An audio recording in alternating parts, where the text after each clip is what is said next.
Hello student, welcome to chemistry class. In today chemistry class revise we will revise properties of carboxylic acid. In yesterday class we completed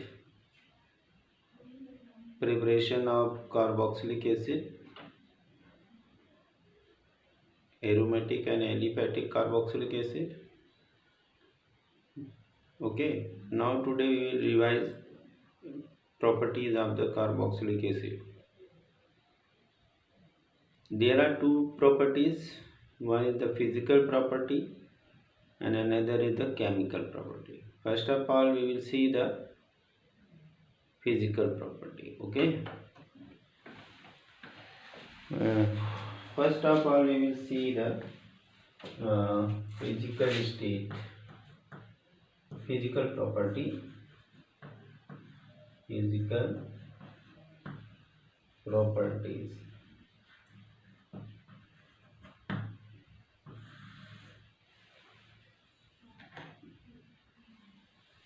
Okay. First is the physical state.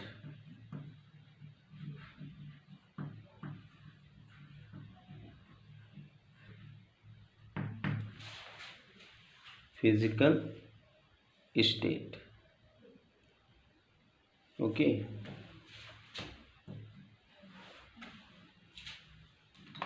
First three member of carboxylic acids are liquid with pungent smell. Okay. First three members of carboxylic acids are the liquid with the pungent smell. Okay. Now next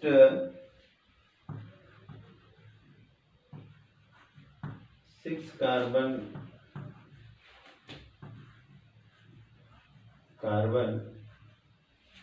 containing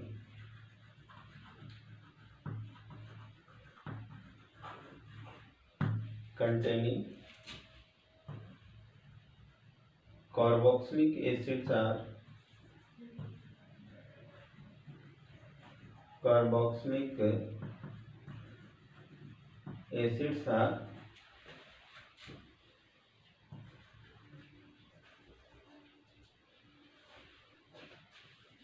waxy. Okay, note down. अगले जो 6 member होते हैं, 6 member होते हैं, वो waxy solid,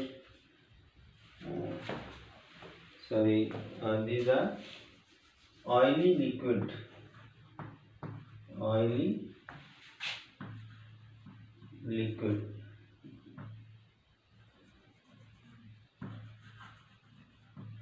liquids, and then higher members are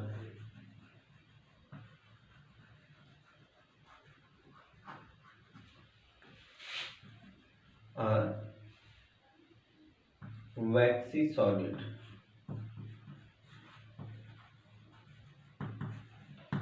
Okay.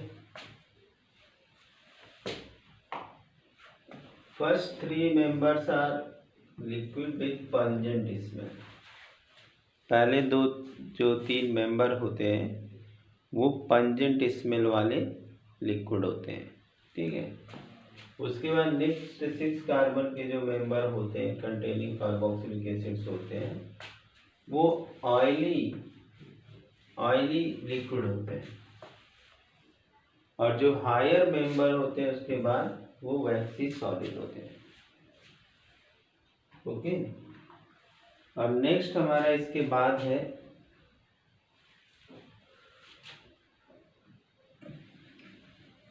Solubility.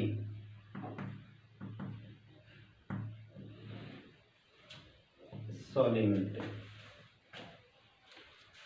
Carboxylic acid जो होते हैं वाटर में सॉल्युबल होते हैं, जो स्मॉल मेंबर है, जो छोटे मेंबर्स होते हैं या 3-4 कार्बन तक जो होते हैं, वो सब के सब क्या होते हैं, वाटर सॉल्युबल होते हैं। क्यों सॉल्युबल होते हैं? क्योंकि वहाँ पे पॉसिबिलिटी होती है इंटरमॉलिक्यूलर हाइड्रोजन बॉन्डिंग की। लेकिन जैसे जैसे चेन नंबर बढ़ता जाता है, एलिफैटिक पार्ट बढ़ता जाता है, तो वैसे वैसे पोलैरिटी कम होती जाती है, और पोलैरिटी कम होने पर सॉल्युबिलिटी भी कम हो जाती है। तो इस तरह से जो हायर मेंबर होते हैं 4 कार्बन के बाद, वो सब के सब क्या होते हैं,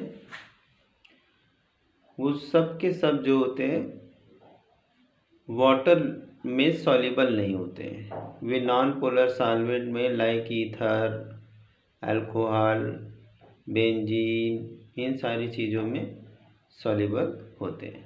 ठीक है, तो चलिए लिख लेते हैं। First 4 member, first 4 members of carboxylic acid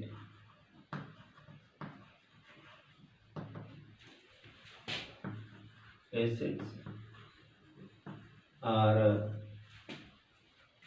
soluble in water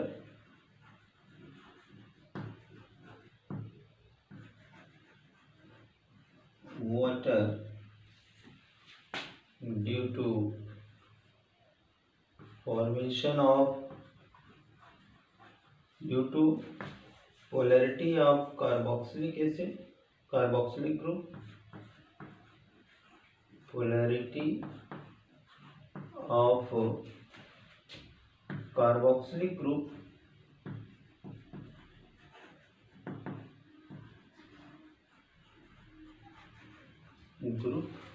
carboxylic group and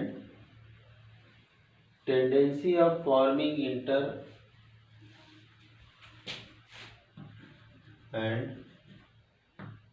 intermolecular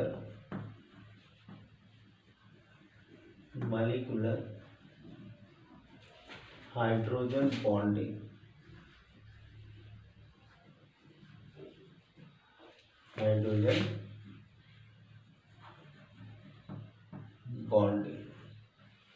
okay, intermolecular hydrogen bonding. तो 2 ये रीजन होते हैं जिसके कारण जो है कि सॉल्युबिलिटी होती है। एक तो पोलैरिटी और दूसरा possibility of hydrogen bonding. Okay, तो जो फर्स्ट 4 मेंबर होते हैं वो छोटे मेंबर होते हैं और वो आसानी से इंटरमॉलिक्यूलर हाइड्रोजन बॉन्डिंग कर लेते हैं, और उस इंटरमॉलिक्यूलर हाइड्रोजन बॉन्डिंग के कारण वाटर सॉल्युबल होते हैं। लेकिन जब एल्काइल ग्रुप की साइज बढ़ती जाती है तो सॉल्युबिलिटी कम होती जाती है, क्योंकि पोलैरिटी कम होती जाती है। ठीक है, but on increasing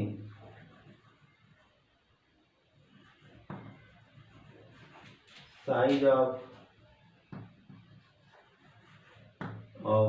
alkyl group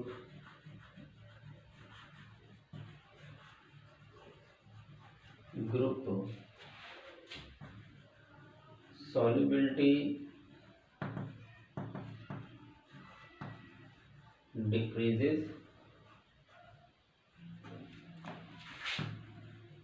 due to decrease in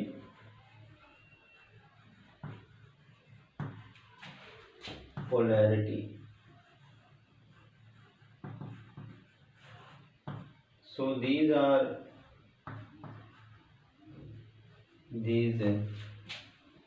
carboxylic acids are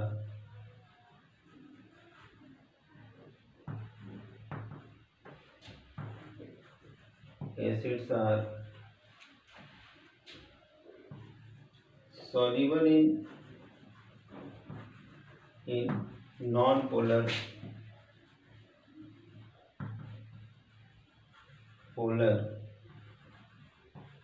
solvents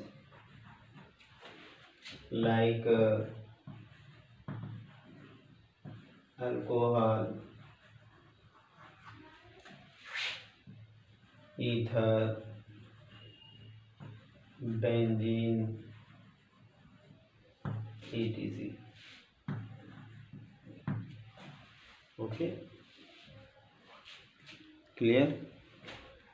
तो सॉल्युबिलिटी कम होती जाती है क्योंकि जब अल्काइल ग्रुप की साइज बढ़ेगी, अगर यहाँ पे OH H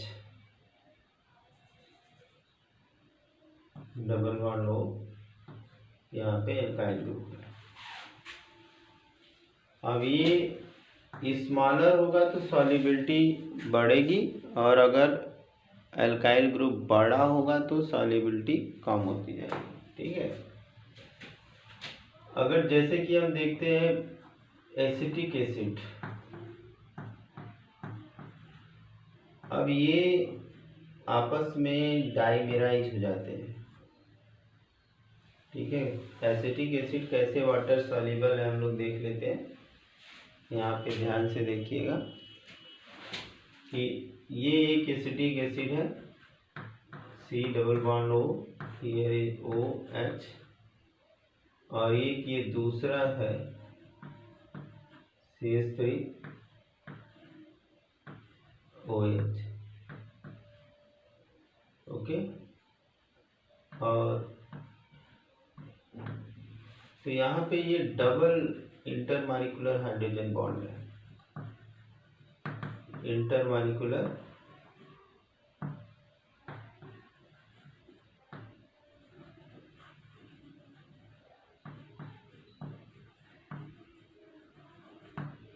okay hydrogen bond.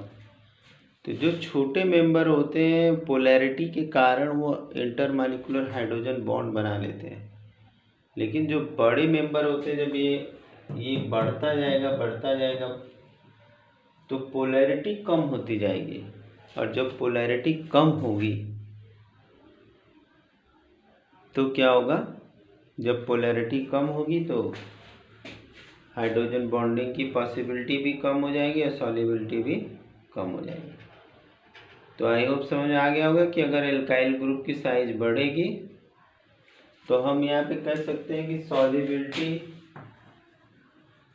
Solubility is directly proportional to 1 upon size of alkyl group.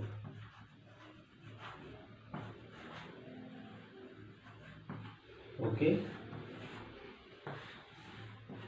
Size of alkyl group अगर बड़ा होगा तो सॉल्युबिलिटी क्या होती जाएगी, कम होती जाएगी।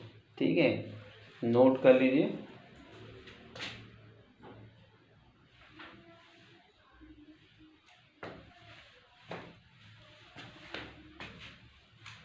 Have you noted? ओके, चलिए इसके बाद हम लोग आ जाते हैं मेल्टिंग पॉइंट पे। मेल्टिंग पॉइंट सोचने वाली बात है कि यहाँ पे मेल्टिंग पॉइंट तो कार्बोक्सिलिक एसिड का जो मेल्टिंग पॉइंट होगा वो हाई होगा। ठीक है, अब हम लोग देखेंगे, now will see A melting point.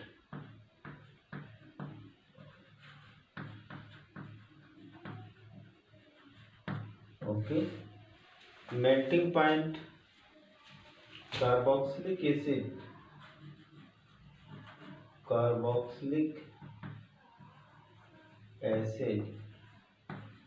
with even number of carbon, even number of carbon have high melting point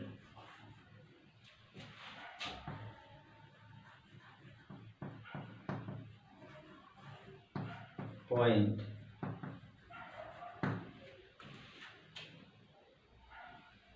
then the carboxylic acid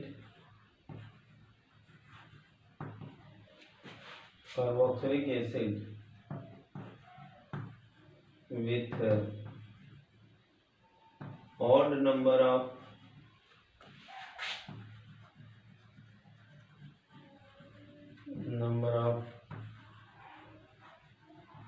carbon atom, odd number of carbon atom. This is due to, कि क्यों होता है, reason क्या होगा यहाँ पे, इसका reason क्या होगा कि इवन नंबर ऑफ कार्बन वाला जो कार्बोक्सिलिक एसिड है वो उसका मेल्टिंग पॉइंट ज़्यादा है in comparison to odd number. Okay, तो इसके पीछे एक रीजन दिया गया है। Reason behind this is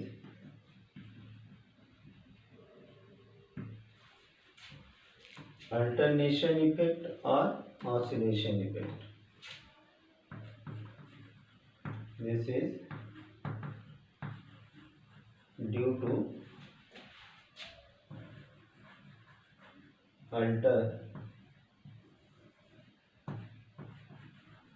alternation और oscillation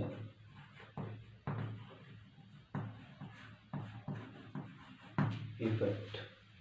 ओके, ये अल्टरनेशन और ऑसिलेशन इफेक्ट के कारण जो है ऑड में मेल्टिंग पॉइंट कम होती है in comparison to even. Okay, note कर लीजिए।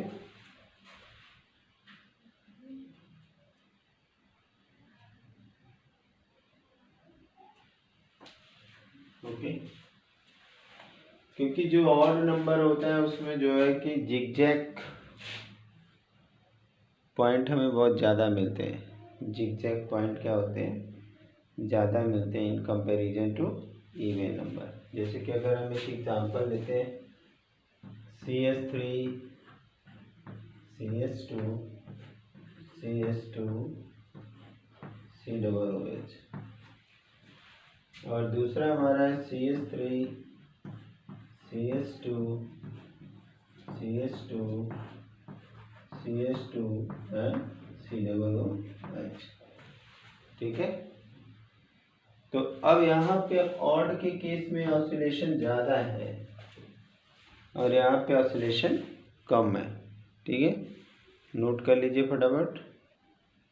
तो यहाँ पे क्या देख रहे हैं हम, ये जो CH3 ग्रुप है और CH3 और COOH ग्रुप अपोजिट डायरेक्शन में जिगजैग चेन में है, तो क्रिस्टल लैटिस में बहुत आसानी से फिट हो जाएंगे।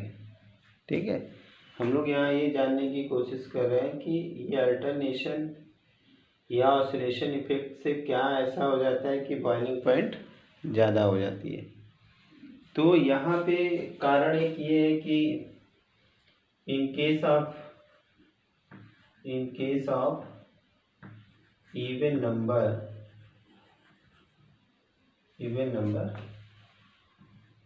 alkyl group CH3 and COOH group are in opposite direction,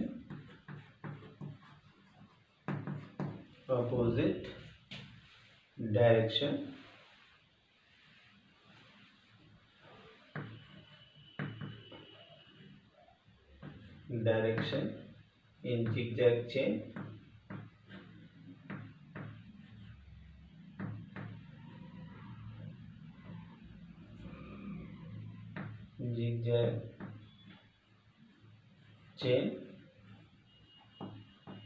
so fit in crystal lattice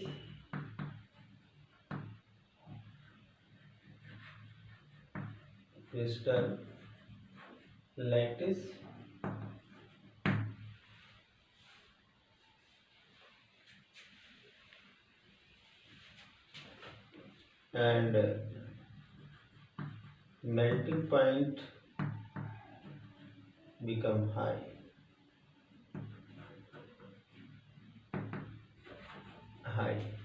okay इस केस में क्या है कि इन केस ऑफ, यहाँ पे कार्बोक्सिलिक एसिड लिख देते हैं, acid, in case of odd number carbon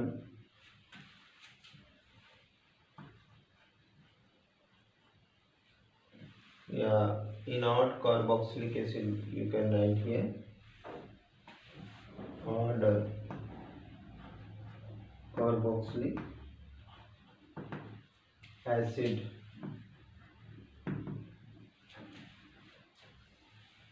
CH3 and COOH group are in the same direction, are in same direction, same direction, are in same direction. Therefore,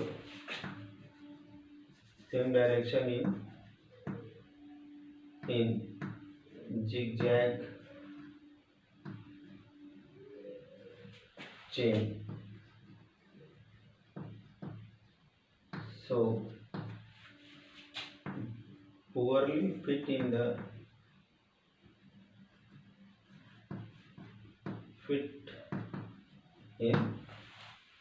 poorly fit in crystal lattice,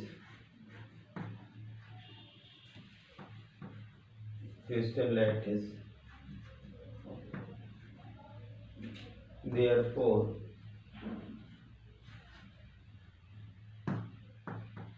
melting point decreases. तो ये reason assertion के question को solve करने के लिए हमने इतना detail में बता दिया कि अगर पूछ देता है क्वेश्चन असर्शन में दे दिया कि even number carbon containing carboxylic acids, even number carbon containing carboxylic acids have high melting point in comparison to odd number containing carbon containing carboxylic acid. तो रीजन तो हो गया ड्यू टू अल्टरनेशन और oscillation effect. अब इसमें alternation oscillation effect का क्या मतलब है?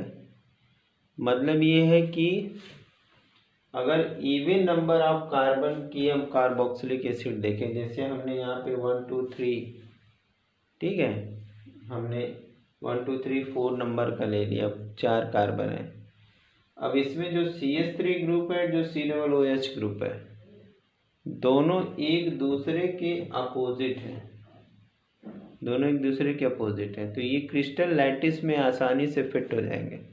और पहले से हम लोग जानते हैं कि जो भी इसमें आसानी से फिट हो जाते हैं उनकी मेल्टिंग पॉइंट, बॉइलिंग पॉइंट क्या होती है? हाई होती है। ऑड नंबर के केस में क्या है कि यहाँ पे CH3 और COOH, टर्मिनल जो CH3 है जो COOH है, ये दोनों ही सेम डायरेक्शन में है। तो सेम डायरेक्शन में है, तो इसलिए जो क्रिस्टल लैटिस में ये पुअरली फिट होते हैं, अच्छे से फिट नहीं होते हैं, तो इसलिए वहाँ कोई स्ट्रॉन्ग अट्रैक्शन और फोर्स नहीं बन पाता है। इसलिए वहाँ पे जो बॉइलिंग पॉइंट, मेल्टिंग पॉइंट है, वो ऑड नंबर वालों की कम हो जाती है। ठीक है, ये बात क्लियर हो गई? चलिए इसको नोट कर लीजिए फटाफट, बहुत ही इम्पोर्टेंट पॉइंट था ये। और रीजन असर्शन के क्वेश्चन अगर सॉल्व करने हैं तो हमें फिजिकल प्रॉपर्टीज़ को भी ध्यान से पढ़ना होगा।